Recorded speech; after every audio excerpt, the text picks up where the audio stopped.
1 number রোজা, 2 number তারাবি, 3 number ইফতার, 4 number sehri, ওই যে শেষ রাত্রে যে খায় সাহারি, 5 নাম্বার এতেকাফ, 6 নাম্বার শবে কদর।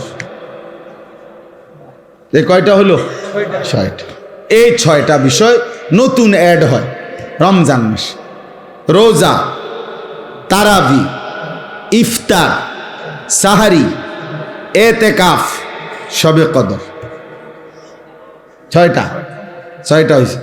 রোজা বলেন, তারাবি, ইফতার, সাহারি, এতেকাফ, শবে কদর। এই কয়টা হলো? 6টা। 1 নাম্বার হলো রোজা। রমজানকে উপলক্ষ করে মহান আল্লাহ পাক রব্বুল আলামিন আমাদের জন্য 1 মাস রোজা ফরজ করেছেন। ফামান শাহিদা মিনকুমুশ শাহরা ফালিয়াসুমহু। আল্লাহ তাআলা বলেন, প্রত্যেক ইমানদার, তোমাদেরকে বলছি, প্রাপ্তবয়স্ক, আকেল, বিবেকবান, পাগল মস্তিষ্ক বিকৃতি নয়, এবং ইমানদার মুসলমান, বিবেকবান, প্রাপ্তবয়স্ক তোমাদের প্রত্যেকের উপরে, পুরুষ বা নারী, যারাই রমজান মাস পাবে তাদের জন্য এই মাসের রোজা রাখা ফরজ। এই মাসের রোজা রাখা কি ফরজ।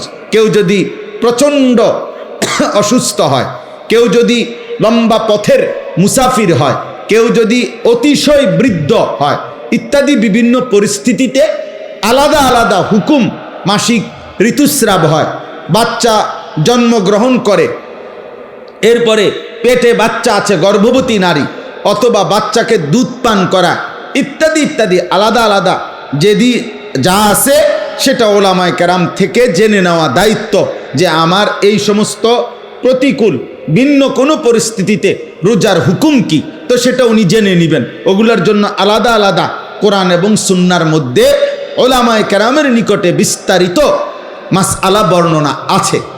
তাহলে মূল বিষয় হলো, প্রত্যেক প্রাপ্তবয়স্ক মুসলমান বিবেকবানের উপরে রমজান মাস এসে পৌঁছলে, মানে হায়াত পাইলে, রোজা রাখা কি, কথা বলেন না, ফরজ। ফরজ এটা।